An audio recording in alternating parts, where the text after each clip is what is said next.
महिलाएं लीड कर रही हैं, इसके पीछे कुछ विशेष तर्क या कि विशेष रहस्य? तुम चक्कर में क्यों पड़ गए? तुमने मीट छोड़ दिया, तुमने शराब छोड़ दी, तुम क्या साधु बन रहे हो?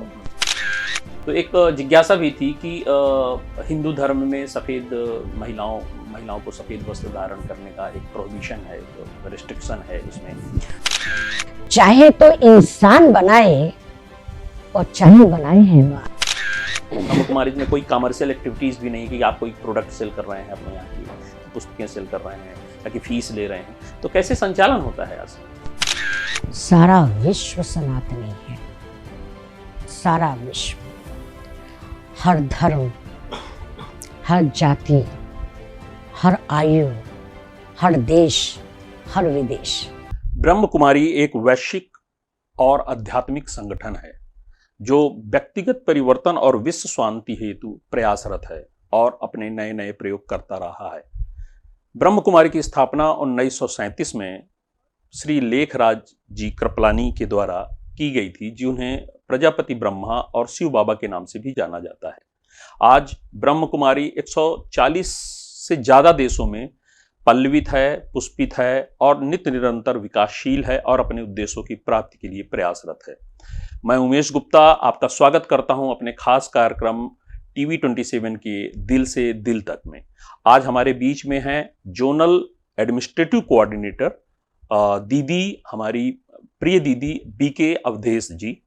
और दीदी, मैं आपका स्वागत करता हूं टीवी 27 के इस खास कार्यक्रम में। तो हमारे बीच में कुछ एक सवालों की और जिज्ञासाओं की श्रृंखला है। उस श्रृंखला में हम दीदी से जानेंगे, उन जिज्ञासाओं का सवाल का जवाब जानेंगे। और उसी श्रृंखला में मैं दीदी से सवाल करना चाहूँगा। दीदी, यह संगठन जो इतना विशाल है, इतना पुष्पित है, पल्लवित है, 140 से ज़्यादा देशों में कार्यरत है, इसमें महिलाएं ही मुख्य भूमिका निभाती हैं। उन्हीं के द्वारा, महिलाओं के द्वारा यह आज जो संस्था है वो लीड कर रही है और ब्रह्म कुमारीज के नाम से यह आश्रम जाना जाता है। पर वर्चुअली देखा जाए तो हम शिव के उपासक हैं, हमारी अवधारणा जो है। तो महिलाएं लीड कर रही हैं, इसके पीछे कुछ विशेष तर्क या कि विशेष रहस्य जो आप हमसे साझा करना चाहेंगे? ओम शांति। आज आप सभी के समक्ष एक बहुत अच्छा आध्यात्मिक प्रश्न आया है, जिसका आंसर मैं देना चाहूंगी कि भगवान विश्व कल्याणकारी, विश्व पिता परमात्मा गीता के वायदे प्रमाण जब धरा पर अवतरित होते हैं तो नारी शक्ति के ऊपर जिम्मेवारी का कलश देते हैं। कहा जाता है कि घर घर को है स्वर्ग बनाना, हर आंगन को फुलवाड़ी, तुम पर नारी शक्ति बहुत बड़ी जिम्मेवारी। वाह, क्या बात है। क्योंकि जिस घर की नारी आदर्श होगी वो घर आदर्श होगा, जिस देश की नारियां आदर्श होंगी वो देश आदर्श होगा। तो ऐसे जीवन जीने की कला में परमात्मा ने नारी को सबसे पहला स्थान दिया है। वैसे भी कहा जाता है नर से नारी और दो मात्रा में भारी। क्या बात। ऐसा क्यों कहा गया है कि जिसमें नारी का स्थान नहीं या नारी का सम्मान नहीं, वो घर घर लगता नहीं। तो कैसे संसार के कल्याण के लिए संस्कार बनाना, ये नारी शक्ति की जवाबदारी है। इसलिए कहते हैं नारी जग की शक्ति महान, माता जग की शक्ति महान। चाहे तो इंसान बनाए और चाहे बनाए हैवान। वाह। ये नारी की जवाबदारी है। तो परमात्मा ने नारी शक्ति को आगे लेके, उसमें सबसे पहले कन्याओं को आगे लेके ये पाठ पढ़ाया कि आपको संसार के संस्कार अच्छे बनाने हैं। और संस्कार अच्छे बनाने के लिए आध्यात्मिक एजुकेशन की आवश्यकता है। दुनिया में बहुत सारी एजुकेशन है, पर संस्कार अच्छे नहीं हो रहे, क्योंकि ये कलयुगी दुनिया है, ये कलह कलेश की दुनिया है, ये काली करतूतों की दुनिया है। ऐसी कलयुगी दुनिया में एक श्रेष्ठ जीवन जीने के लिए, अच्छे संस्कार बनाने के लिए आध्यात्मिक एजुकेशन की जरूरत है। प्रजापिता ब्रह्मा कुमारी ईश्वरीय विश्वविद्यालय, ये पूरा नाम है, और इस नाम के अंतर्गत पूरी डेफिनेशन बनी हुई है। प्रजापिता सृष्टि का आदि पिता ब्रह्मा जी, ब्रह्मादि क्रिएटर जी, ब्रह्मा ने सृष्टि रची, और कैसे रची? ब्रह्मा कुमारी। मन आपने सुना होगा कि ब्रह्मा की बेटी थी सरस्वती, और सरस्वती को कहा जाता है ज्ञान वीणा वादिनी। यत्र तत्र सर्वत्र, संसार के किसी कोने में आप जाएंगे तो सरस्वती की पूजा होती है। और सरस्वती की पूजा का मतलब है कि हमको ऐसा ज्ञान चाहिए, ज्ञान देने वाली। तो आप जानते हैं एक सरस्वती देवी कितने स्कूल कॉलेज चला लेगी? बहुत सारी सरस्वती चाहिए ना। बिल्कुल।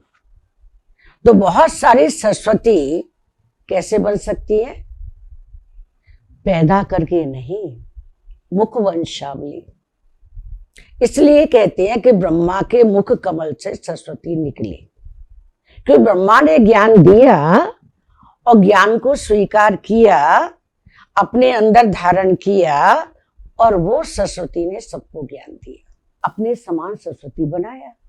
तो यह अपनी विधा का, जहां पर महिलाएं लीड कर रही हैं प्रमुखता से, जहां पर ईश्वरीय विश्वविद्यालय का संचालन, ये पहला और अनूठा संगठन है पूरे विश्व का। जी, सारे विश्व के अंदर में ये पहला विश्वविद्यालय है जहां नारी शक्ति सारा काम कर रही है। आने वाले भाई बहन सब सहयोगी हैं।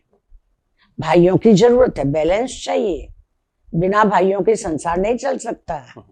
लेकिन नारी को आगे यत्र नरस्तु पूजन्ते रमन्ते तत्र देवता। तो आपको ये मालूम है कि सरस्वती देवी को श्वेत वस्त्र धारणी दिखाते हैं। तो इसीलिए यह कारण है कि जैसे एक जिज्ञासा भी थी, आपने ऐसा सवाल जवाब दिया, बहुत अच्छा। तो एक जिज्ञासा भी थी कि हिंदू धर्म में सफेद महिलाओं को सफेद वस्त्र धारण करने का एक प्रोहिबिशन है, एक रिस्ट्रिक्शन है उसमें।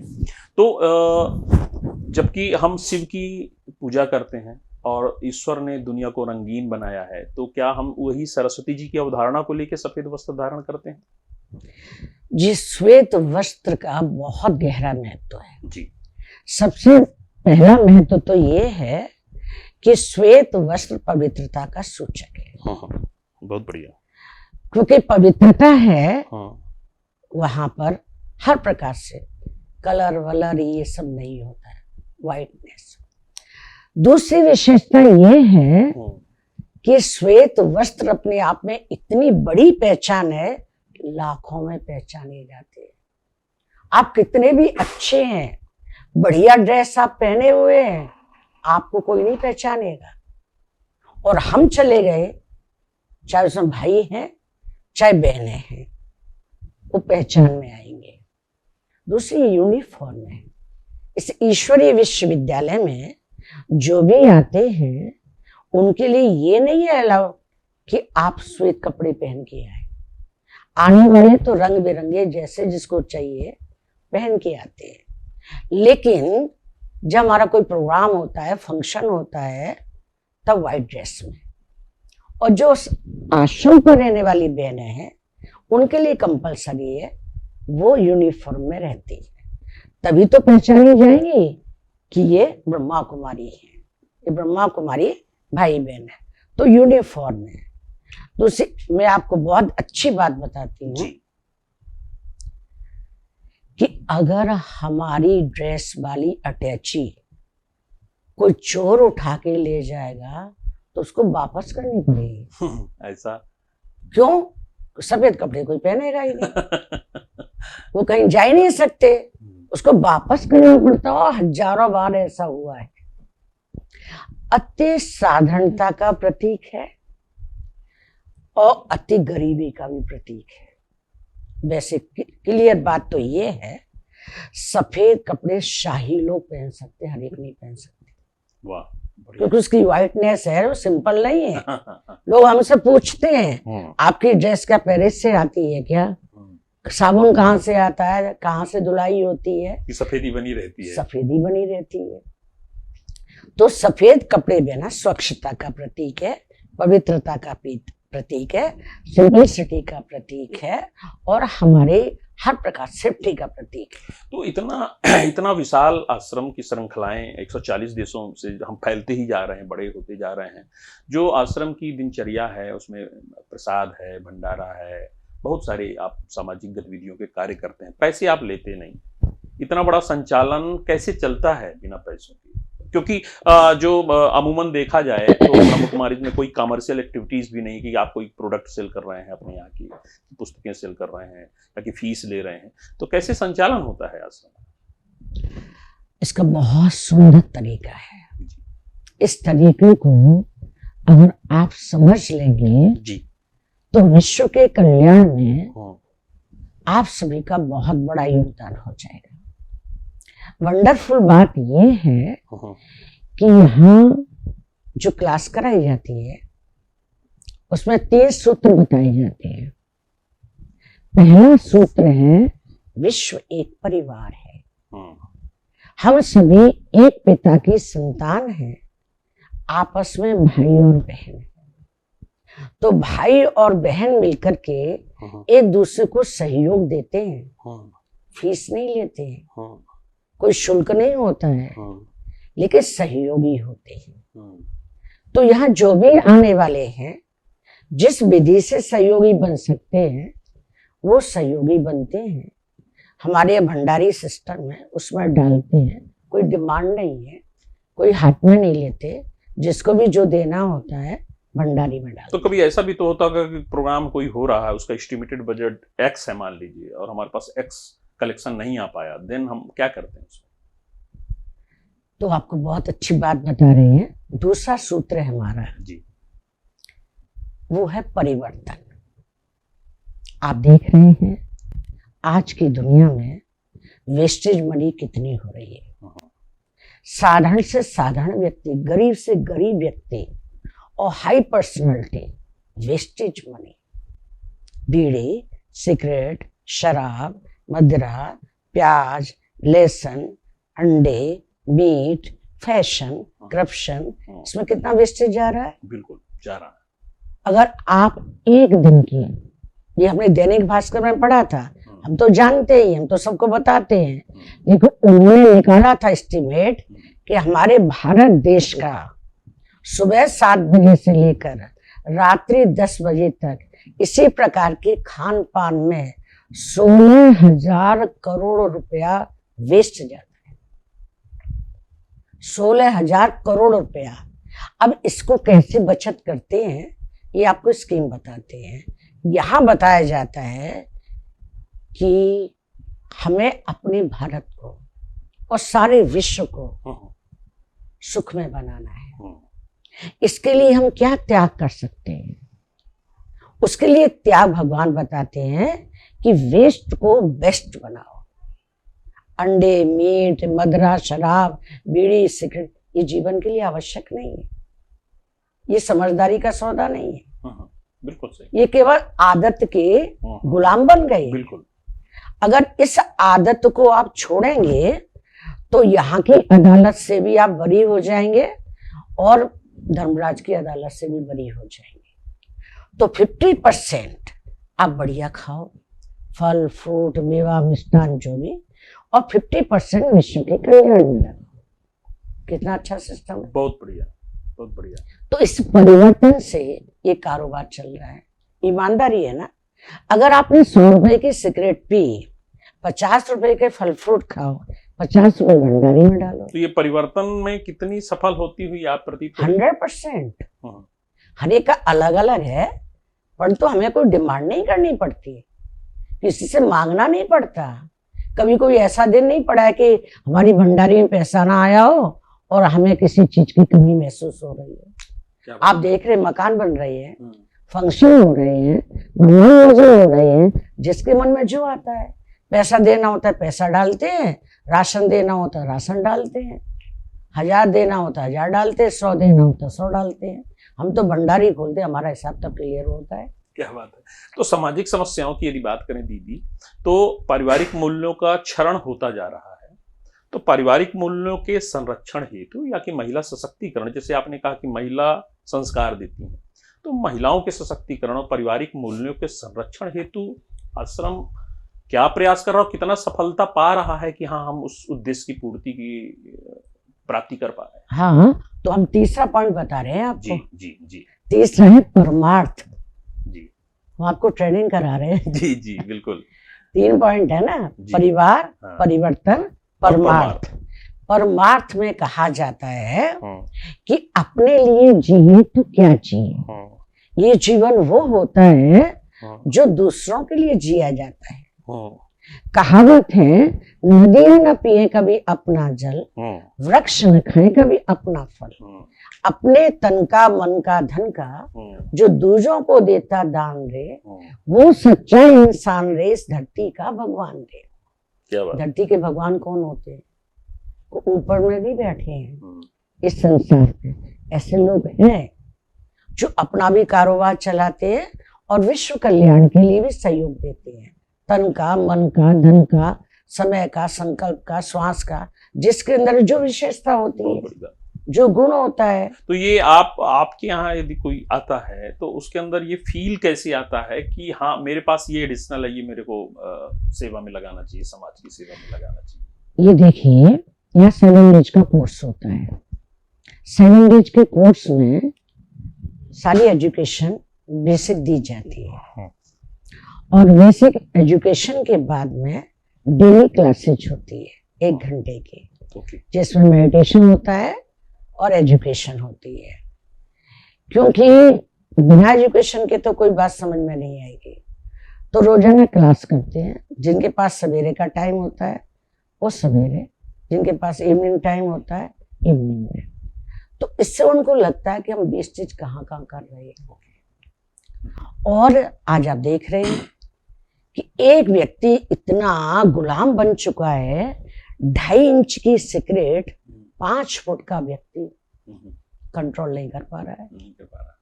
क्यों? शारीरिक ताकत नहीं है ना, आत्मबल की कमी है। आत्मबल की कमी, ज्ञान की कमी है। नॉलेज इज माइट, ज्ञान में शक्ति है। वो शक्तियां मिलती है तो दृढ़ता का हमारे अंदर में संस्कार पैदा होता है। तो आपने बोला नॉलेज इज माइट, इसी दृष्टिकोण में देखें तो टेक्नोलॉजिकली हम बहुत अपग्रेडेड होते जा रहे हैं। आज का जमाना एआई का आ गया है, मेटावर्स का जमाना है और आज का युवा 100% उसमें इन्वॉल्व है। 24 घंटे दुनिया मोबाइल पे आ गई है। ये जो टेक्नोलॉजिकल चेंज हो रहे हैं तो उसमें आध्यात्मिक वैल्यू पिछड़ती जा रही है, या कि आप उसको कोप अप करने के लिए कितने बड़े चैलेंजेस पाती हैं कि आज का युवा आपसे कनेक्टेड रहे, जबकि उसके मोबाइल पे सब पूरी दुनिया है वहीं घुसा हुआ है, वहीं टेक्नोलॉजी में। तो आपको कैसे चैलेंजेस महसूस? देखिए, वर्तमान समय विज्ञान भी एक प्रभु देन है। बहुत आवश्यक है जी। आज विज्ञान है जी, तो आप हमारी बात को लाखों लोगों तक पहुंचा सकते हैं। बिल्कुल सही बात है। अगर ये न होता तो आज आप यहाँ नहीं होते, हम यहाँ नहीं होते। विज्ञान को पॉजिटिव रूप में लेना है, लेकिन कई आत्माओं की जो नेचर बन गई है ना नेगेटिव। कलयुगी दुनिया है, जिसको जिसमें इंटरेस्ट आता है वो चीज देखते हैं, वो चीज यूज करते हैं। तो नेगेटिव में ना जाए, पॉजिटिव में जाए, यही नॉलेज भगवान दे रहे। ये कंट्रोलिंग पावर, ये रूलिंग पावर, इसके लिए एजुकेशन कंपलसरी है। लेकिन आप देख रहे हैं, जब तक घर में माता पिता अगर अपने बच्चों को बचपन से शिक्षा नहीं देंगे, छोटे हैं, चलता है, बड़े हो जाएंगे, फिर देखेंगे। अब बड़े होकर थर्ड क्लास संस्कार आ गए तो उनको कंट्रोल करना मुश्किल होता है ना।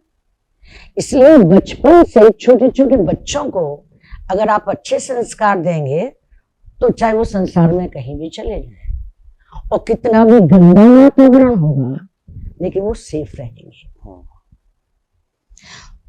ये नॉलेज की आवश्यकता है। जैसे स्कूल में कॉलेज में बच्चा छोटा सा पैदा होता है और हर माता पिता की भावना रहती है कि हम अपने बच्चे को अच्छी एजुकेशन दें, इंग्लिश मीडियम में पढ़ाएं, इंजीनियर बनाए, डॉक्टर बनाए, कलेक्टर बनाए, रहती है ना। बिल्कुल। लेकिन करेक्टर वाला बनाए ये भी तो रहना चाहिए। हाँ, बिल्कुल सही बात। असली तो यही है, असली यही है, तो यही है। उसको नो अटेंशन। तो दुनिया में जो बीमारियां हो रही हैं ये टेंशन बढ़ता जा रहा है क्योंकि हमारा बैलेंस में जीवन समाप्त होता जा रहा है। जैसे शरीर के लिए भोजन अनिवार्य है, शरीर को मैनेज करने वाली जो चैतन्य शक्ति आत्मा है उसके लिए ज्ञान भोजन अनिवार्य है। तो जो वातावरण दूषित है, युवा पीढ़ी भटक रही है, तो स्कूल है, कॉलेज है, कहाँ भी है, हम लोग तो जाते हैं, एजुकेशन देते हैं, सबको समझाते हैं, लेकिन घर में आज क्या पोजीशन हो रही है, दोस्तों में क्या पोजीशन हो रही है? तुम चक्कर में क्यों पड़ गए? तुमने मीट छोड़ दिया, तुमने शराब छोड़ दी, तुम क्या साधु बन रहे हो? अच्छे बन रहे हैं तो गलत हो रहा है। ये नेगेटिव वाइब्रेशन है ना। अच्छे बन रहे हैं तो गलत लग रहा है लोगों को। तो ये अच्छे से एक सवाल आया दिमाग में कि यदि हम प्रजापिता ब्रह्मा कुमारी ईश्वरी विश्वविद्यालय की विवेचना उनकी कार्य पद्धति पर करें तो शायद हम सनातन से इतर हैं, यज्ञ है, वेद है, या कि इन सब चीजों से हम इतर हमारी शिक्षा व्यवस्था है। तो इसके पीछे क्या उद्देश्य, क्या रहस्य है? देखिए, बहुत गहरी बात आपने की है। सनातन शब्द आपने बोला है जी। तो मैं आपको बताना चाहती हूँ, जी दीदी। सारा विश्व सनातनी है। सारा विश्व, हर धर्म, हर जाति, हर आयु, हर देश, हर विदेश। क्यों? इसका बीज कौन है? भगवान शिव, ज्योति बिंदु, पॉइंट ऑफ लाइट। उस ज्योति बिंदु से आदि सनातन देवी देवता धर्म की स्थापना होती है। भगवान आएंगे तो श्रेष्ठ धर्म की स्थापना करेंगे ना। आदि माना स्टार्टिंग, सनातन माना चला रहा है। हमारे भारत में, सारे विश्व में देवी देवताओं की पूजा हो रही है। पूजा क्यों हो रही है? एक समय था हमारे भारत में देवी देवताओं का राज्य था, जिसको हम स्वर्णिम दुनिया कहते हैं, स्वर्ग कहते हैं, या एक धर्म, एक मत, एक राज्य, एक भाषा थी। कोई लड़ाई झगड़ा नहीं, कोई कारण नहीं। पर परमात्मा जो सृष्टि रची है वो एक ड्रेस वाले, एक संस्कार वाले नहीं। फिर तो संसार का ड्रामा ही खराब हो जाएगा। वैरायटी धर्म, वैरायटी ड्रेस, वैरायटी शक्लें, वैरायटी एक्ट। उस वैरायटी में रहते हुए हम सब एक रहें। जस्ट लाइक नाटक।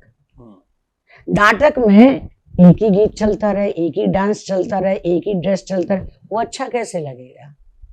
वैरायटी होना तो आवश्यक है ना। ऐसे संसार का वैरायटी वृक्ष तैयार होता है, वैरायटी नाटक तैयार हो जाता है। हम और आप सभी इस सृष्टि ड्रामा के पार्टधारी हैं। बिल्कुल। इसकी अपनी अपनी ड्रेस है, अपने अपने एक्शन, अपना अपना पार्ट है। हम सब एक है। ये जो अलग अलग जा रहे, तुम सनातनी हो, तुम हिंदू हो, तुम ये हो, ये झगड़े लफड़े में नॉलेज न होने के कारण से जा रहे हैं। पर हमने पद्धति अलग कर ली, अलग अलग अपनी भावनाओं से है। तो हम सब एक ना। एक परिवार के अंदर में 4 भाई होते हैं, 4 बहनें होती हैं। क्या एक शकल की होती है? क्या एक ही ड्रेस पहनते हैं? क्या एक ही इंजीनियर बनते हैं? क्या वैरायटी है ना। बिल्कुल। आपकी इच्छा कलेक्टर बनने की है, टीवी में आने की है, किसी डॉक्टर बनने की है, किसी को इंजीनियर बनने की, अलग अलग है ना, चॉइस है। तो विश्व में भी वैरायटी है। इस वैरायटी ड्रामा को समझना और अपना दी बेस्ट पार्ट प्ले करना बहुत जरूरी है। ये एजुकेशन यहाँ दी जा रही है। और ये तो आप जानते हैं कि ये कलयुगी दुनिया है। इस कलयुगी दुनिया में धीरे धीरे उतरते उतरते हम अपनी वास्तविकता को भूल जाते हैं और वो एजुकेशन नहीं मिलती है। तो जिसको जैसा वातावरण मिलता है, जैसे संस्कार मिलते हैं, वैसे प्ले करते हैं। तो आपने कहा कि दुनिया कलयुगी है, पाप की दुनिया है, और ये भी है कि हम पढ़ते आ रहे हैं अपने अध्यात्म की जन्मों जन्मों के प्रारब्ध, जन्मों जन्मों के पाप कर्म और अच्छे कर्म हमारे साथ कैरी फॉरवर्ड होते रहते हैं। ये जो 7 दिन का हम आध्यात्मिक कोर्स करते हैं राजयोग जो आप कहती हैं, और तो इस 7 दिन में व्यक्ति को विशेष को किस तरह से आप तैयार करते हैं कि इन सब चीजों पर वो बढ़ता जाए, वहां से फिर डाइवर्ट ना हो? 7 दिन के हमारे 7 चैप्टर होते हैं। पहला चैप्टर है सेल्फ रियलाइजेशन। अपने आप को रियलाइज करें कि मैं कौन हूं। मैं शब्द कहने वाले, जब आप मैं शब्द का प्रयोग करते हैं कि मैं विशेष ये व्यक्ति हूं, मेरी ये डेजिग्नेशन है, मेरा ऑक्यूपेशन है, लेकिन जब आप नहीं थे तब आप कौन थे? जब आप इस सीरियल में नहीं थे, जब आप इतने बड़े नहीं थे, जब आप पढ़े भी नहीं थे, तब भी तो आप थे। तो ये मैं शब्द कहने वाले, मैं चेतन शक्ति आत्मा हूं और मेरा ये शरीर है। मैं आत्मा इस शरीर के अंदर अजर अमर अविनाशी चेतन सत्ता हूं। शरीर खत्म हो जाएगा पर आत्मा रहेगी। आत्मा खत्म नहीं होती। आत्मा अपना शरीर दूसरा चेंज कर लेती है, न वो खत्म होती है न उसके संस्कार खत्म होते हैं। जैसे संस्कार लेके जाती है नेक्स्ट में वैसे संस्कार प्ले करती है। वही प्रारब्ध, वही इसलिए कहते हैं जैसा कर्म करोगे वैसा फल देगा भगवान। ये है गीता का ज्ञान, ये है गीता का ज्ञान। अपनी आत्मा के अंदर संस्कार रिकॉर्ड के मापे सेट हो जाती है। फर्स्ट चैप्टर ये है। नेक्स्ट चैप्टर ये है कि आज बच्चा पैदा होता है तो आप पहले से पाठ पढ़ा देते हैं। बोलो बेटा पापा मम्मा, पढ़ाते हैं ना, उसको क्या मालूम क्या बोलना है, ये पढ़ाते हैं आप, सिखाते हैं। वैसे बच्चा पैदा हो और आप ये सिखाने लग जाएं बाबा शिव बाबा, तो बच्चा वो सीख जाएगा। तो परमात्मा कौन है, परमात्मा को जानना, परमात्मा को पहचानना और परमात्मा को यूज करना, ये बहुत बड़ी हमारी समझदारी है। जैसे आज यत्र तत्र सर्वत्र देवी देवता है। अब किसी से भी आप पूछिए, गॉड इज 1 कहते हैं, गॉड इज 2 नहीं कहते, 3 नहीं कहते, 4 5 नहीं कहते, गॉड इज 1। तो वो एक कौन है? देवताएं, महान आत्माएं, पुण्य आत्माएं, पाप आत्माएं, परमात्मा कभी नाम नहीं सुना हो। परमात्मा एक वचन है, एक वचन। तो परमात्मा वो एक कौन है? आज मेडिटेशन क्यों नहीं कर पाते हैं? क्योंकि हमारी बुद्धि भटकती रहती है। हम कभी किसी देवी को, कभी किसी देवता को, कभी कहाँ जाते रहते हैं। लेकिन सर्व देवी देवताओं का पिता, सर्व धर्म पिताओं का भी पिता, सर्व मनुष्य आत्माओं का भी पिता तो एक है ना, वो परमात्मा निराकार शिव है। यत्र तत्र सर्वत्र हमारे भारत देश के कोने कोने में 12 ज्योतिर्लिंग है। 12 ज्योतिर्लिंग में किसी देवी देवता को आप नहीं देखे, एक शिव को ही देखे। कहीं भी आप जाएंगे, महाकालेश्वर जाए, अमरनाथ जाए, बद्रीनाथ जाए, कहीं भी जाएंगे, एक है ना। वो एक का परिचय दिया जाता है और एक को साधते हैं तो सब समझ जाते हैं। मतलब बीज को हमने पानी दे दिया तो वृक्ष को पानी मिल गया ना। हम एक एक पत्ते को, एक एक फल को थोड़ी पानी देते हैं। बीज से स्मरण आया कि जो हमारी युवा पौधा है, संस्कार भी आपने बोला, तो युवा पौध जो है वो डायरेक्शन लेस है। अभी ताजा ताजा टीवी में हम लोगों ने कुछ घटनाक्रम भी देखे और युवा मैक्सिमम इसी तरह के दिशाहीन कृत्यों में इन्वॉल्व है। तो हमारा आश्रम जो ब्रह्म कुमारी है वो युवाओं को सही रास्ते में लाने के लिए कितना प्रयासरत है और आप कितना पाती हैं कि हाँ हम इस पे सफल हो रहे हैं?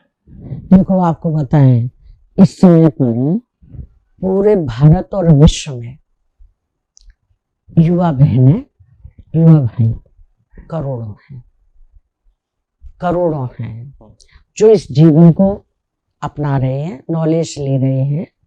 और अपना international headquarter Mount Abu Rajasthan है, जहां पर time to time conference, programme, function और ये हमारे प्रोग्राम चलते रहते हैं।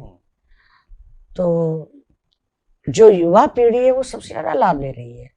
और ये हम आपको बताएं कि आश्रम पर जो भी भाई बहन आते हैं वो मेजॉरिटी युवा पीढ़ी, क्योंकि बुजुर्गों को थोड़ा फुर्सत मिलती है और ना आने की उनमें दम है।